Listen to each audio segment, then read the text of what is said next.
Alright, hello guys, welcome back to another video. Today I'll be doing a tier list of all the agents in Valorant based on my personal opinion. Starting at the bottom, the only agent that truly deserves to be here is Astra. All of her abilities have a 14 to 25 second cooldown and are pretty much easily avoidable. If the person playing Astra is that clueless, then it can basically give up where their team is going to be pushing. Next is the C tier. First agent here would be Breach. Breach is one of the most complex agents in the game, and his abilities can sometimes have a negative effect on his teammates if used in the wrong way, and would more likely start arguments if used incorrectly. Next agent here would be Phoenix. Phoenix, being a duelist, if played correctly, is very self-sufficient, but can lack when it comes to fights and 1v1s. This is because its only sort of offensive ability, besides its ultimate, which takes 6 points to charge, is Curveball, which is basically a flash. And unless your opponent is completely clueless, then they're gonna look away. And if you push, you're just gonna be caught off guard because you thought that Curveball blinded your enemy. Now on to the B tier. First agent here, Brimstone. Brimstone's a great smoke agent and is great at pushing enemies out of annoying spots.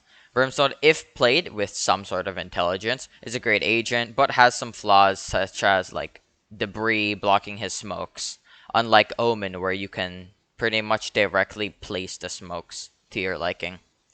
Next in the C tier is the newest agent KO. KO is a good agent if played correctly, but still lacks in some places like his abilities being easy to avoid.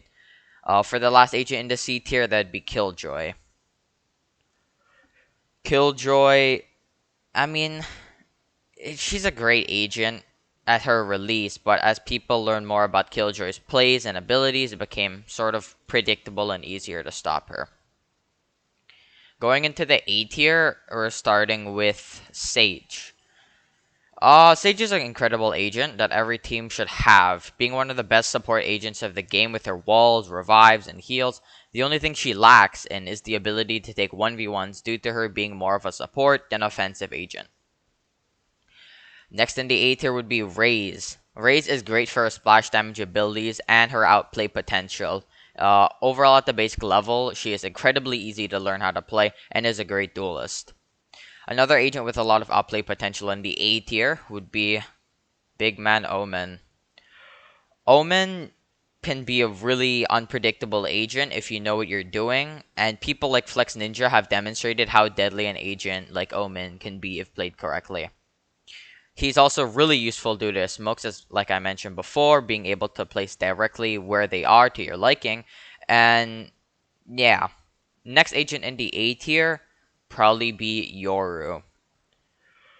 Yoru, similar to Omen, has teleportation abilities and can be pretty unpredictable at lower elos and sometimes even at higher ones, demonstrated by people like Ethos.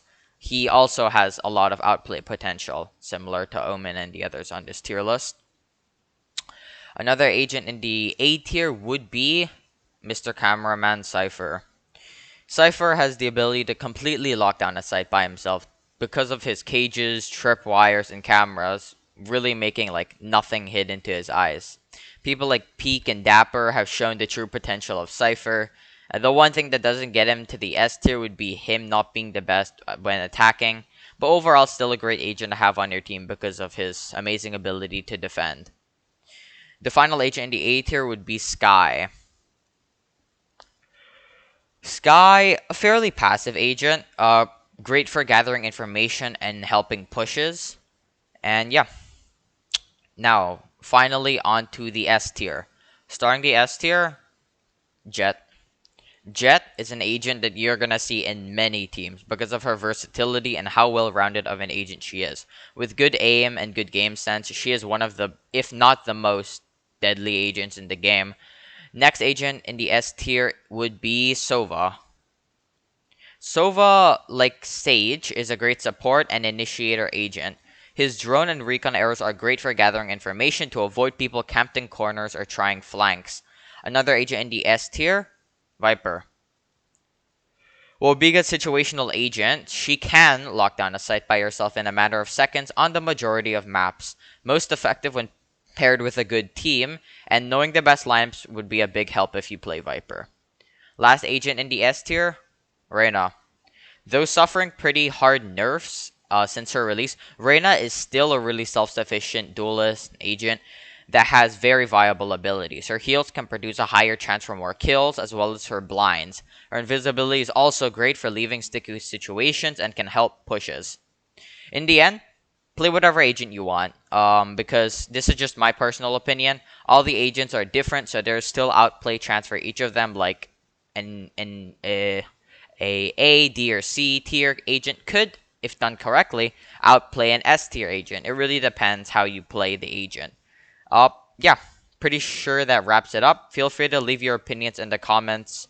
Thank you for watching. I'll know, comment Among Us if you made it this far.